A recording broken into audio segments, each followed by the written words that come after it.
सारी भैया के तरज नया बा हमार कुंदन प्रीत भैया यही मऊ के करौदी नारायणपुर से कुंदन प्रीत जी जिनकर गाना हम गाइला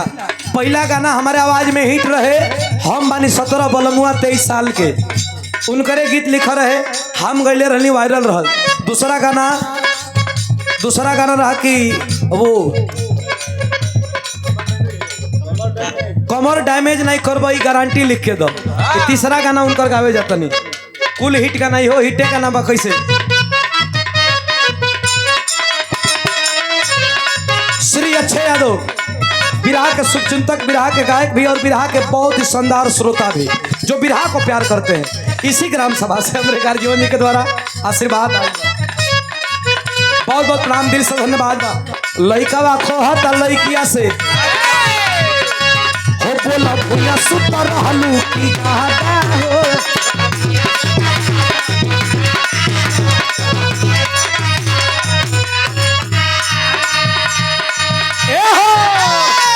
हो बोला भैया सुतर रहलू की कहता हो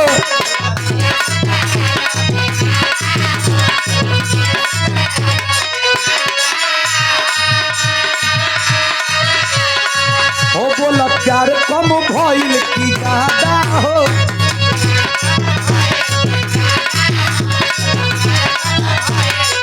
ए हो बोला भुइया सुतर रहलू की ज्यादा हो प्यार कम भइल पावे की ज्यादा हो दारू डूबल कवना याद में अरे याद में दारू डूबल कवना याद में अरे याद में लड़किया कहतिया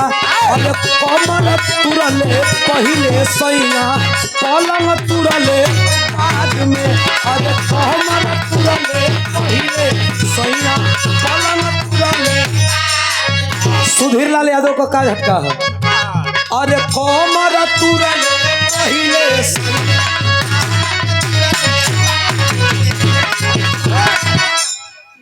अरे कमर तुरले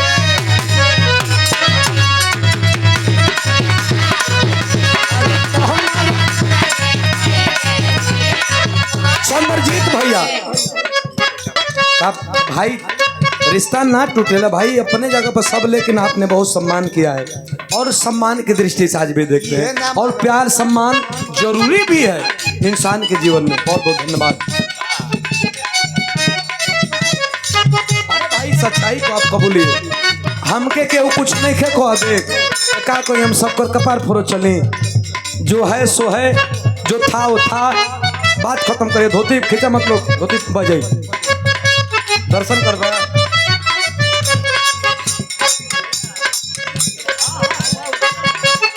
जितेंद्र भैया के द्वारा आशीर्वाद दिल बनी दिल से धन्यवाद आशीर्वाद दिल बनी कोट कोट प्रणाम बा दिल से धन्यवाद बा कैसे हो दिलवाई बेचैनी बढ़ा देला हो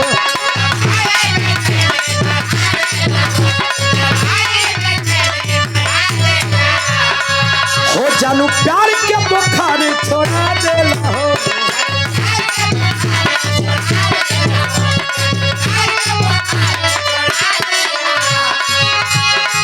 करीला जब हम सोलह सिंगार गाल पटिए जाला हो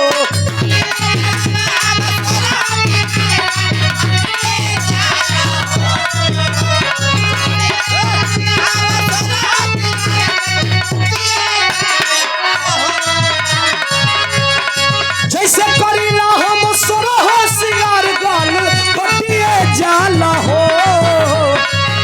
बोला काहेला लगाई ओ ठलाली पलम जब चाटिए जाला हो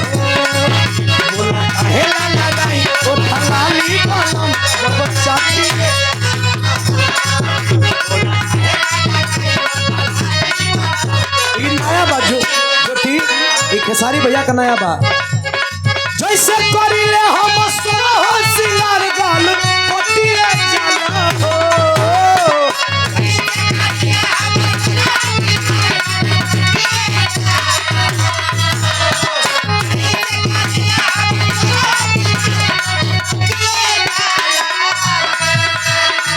जैसे करीला हम सोलह सिंगार गाल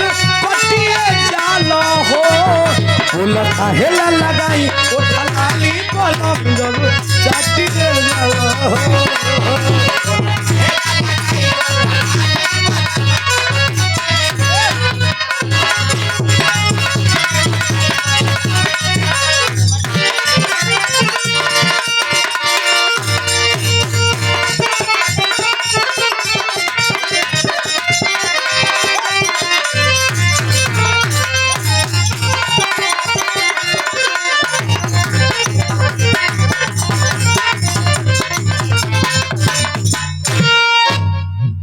अवार्ड लेके मन बजा का धूम तरह